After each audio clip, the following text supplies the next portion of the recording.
Good morning student. आज हम gases state chapter में हम kinetic molecular theory of gases के बारे में पढ़ेंगे, यानी गैसों के अणुगति के का सिद्धांत क्या होता है उसके बारे में जानेंगे। ठीक है। वेरियस साइंटिस्ट यानी बहुत से साइंटिस्टों ने मिलकर, जैसे कि Bernoulli, क्रोनिंग, Clausius, Maxwell, Boltzmann, Waterson आदि साइंटिस्टों ने मिलकर एक थ्योरी दिया जिसे हम क्या कहते हैं, काइनेटिक मॉलिक्यूलर थ्योरी कहते हैं। Main postulate of kinetic molecular theory of gases are. ठीक है, तो काइनेटिक मॉलिक्यूलर थ्योरी के कुछ मेन पोस्टुलेट ये हैं। पहला, gases consist of a large number of teeny particles called molecules, यानी जो गैस होते हैं वो असंख्य छोटे छोटे टीनी पार्टिकल से मिलकर बने होते हैं, छोटे छोटे कण से मिलकर बने होते हैं, जिसे हम क्या कहते हैं, मॉलिक्यूल या अणु कहते हैं। ठीक है। दूसरा पोस्टुलेट क्या है, volume of gas molecule is negligible as compared to the volume of gas container।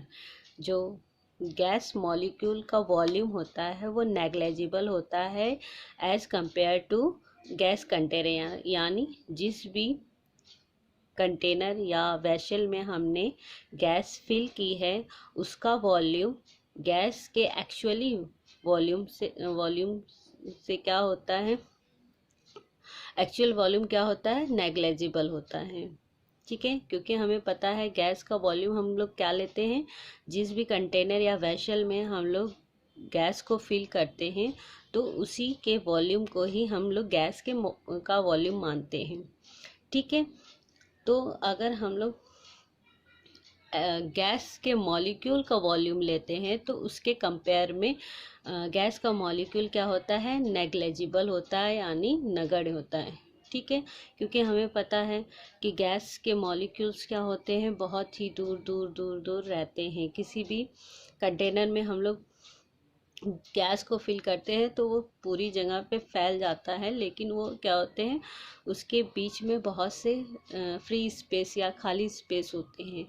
तो और हम लोग गैस का वॉल्यूम क्या लेते हैं, जिस भी कंटेनर में हम लोग गैस फिल करते हैं उसी के वॉल्यूम को ही गैस का वॉल्यूम मानते हैं। लेकिन अगर हम लोग एक्चुअली में गैस के मॉलिक्यूल का वॉल्यूम देखेंगे तो वो कंटेनर के वॉल्यूम के कंपेयर में क्या होगा, नेग्लेजिबल होगा, नगण्य होगा। ठीक है। थर्ड पोस्टुलेट है, the collision between the molecule and with the wall are perfectly elastic. That means when the molecule collide they do not change in kinetic energy।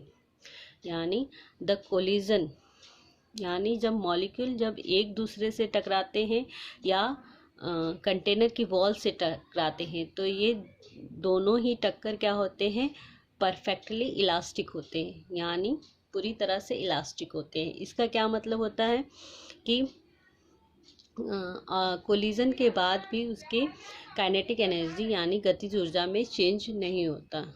ठीक है, तो कोलिजन कैसा होता है हमारा, परफेक्टली इलास्टिक।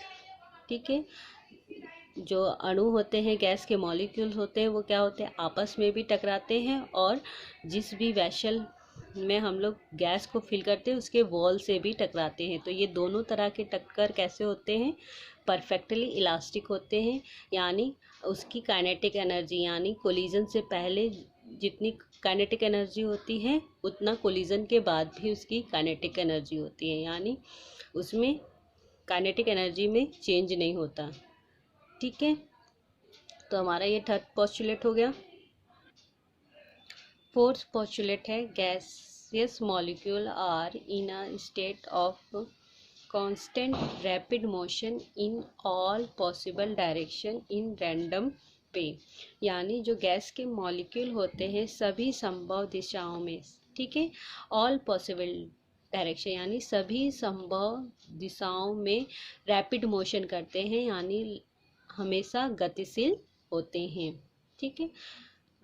5 पॉइंट है, gases do not possess potential energy because the molecule are considered point mass. Thus there are no attractive and repulsive force among the gas molecule.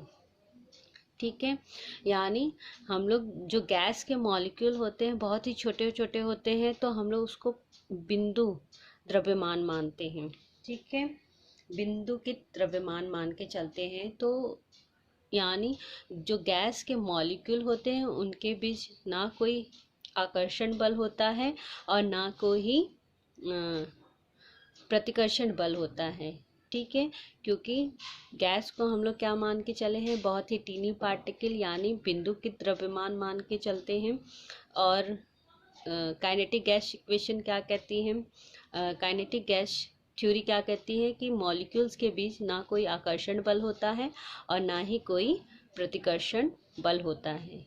ठीक है, 6 पॉइंट है, the pressure of a gas is due to the continuous bombarding of molecule on the wall of containing vessel। ठीक है, जो gas के molecule में pressure होता है वो किसके कारण होता है कि गैस के जो मॉलिक्यूल्स होते हैं वो लगातार, ठीक है, गैस के वेसल के वॉल से टकराते हैं। तो उनके टकराने से जो भी फोर्स होता है तो वो क्या करता है, प्रेशर जनरेट करता है। तो जितने अधिक मॉलिक्यूल एक वेसल के वॉल से टकराते हैं उतना ही अधिक प्रेशर होता है। ठीक है, 7वां पॉइंट है, the average kinetic energy of the molecule is directly proportional to the absolute temperature. यानी काइनेटिक एनर्जी क्या होती है, डायरेक्टली प्रोपोर्शनल होती है टेम्परेचर के। यानी अगर हम लोग टेम्परेचर बढ़ा देते हैं तो मॉलिक्यूल्स की काइनेटिक एनर्जी भी बढ़ जाएगी। अगर हम लोग टेम्परेचर घटा देते हैं तो मॉलिक्यूल्स की काइनेटिक एनर्जी भी घट जाती हैं। तो उसमें क्या होता है, डायरेक्टली प्रोपोर्शनल होता है। ठीक है, no effect of gravity on the motion of molecule. ठीक है, तो मॉलिक्यूल के मोशन यानी मॉलिक्यूल की गति पे ग्रेविटी, गुरुत्व का कोई प्रभाव नहीं पड़ता। ठीक है, तो हमने आज kinetic molecular theory of gases के कुछ पोस्टुलेट को देखे हैं। इनका यूज़ करके हम आगे काइनेटिक गैस इक्वेशन डिराइव करेंगे। ठीक है।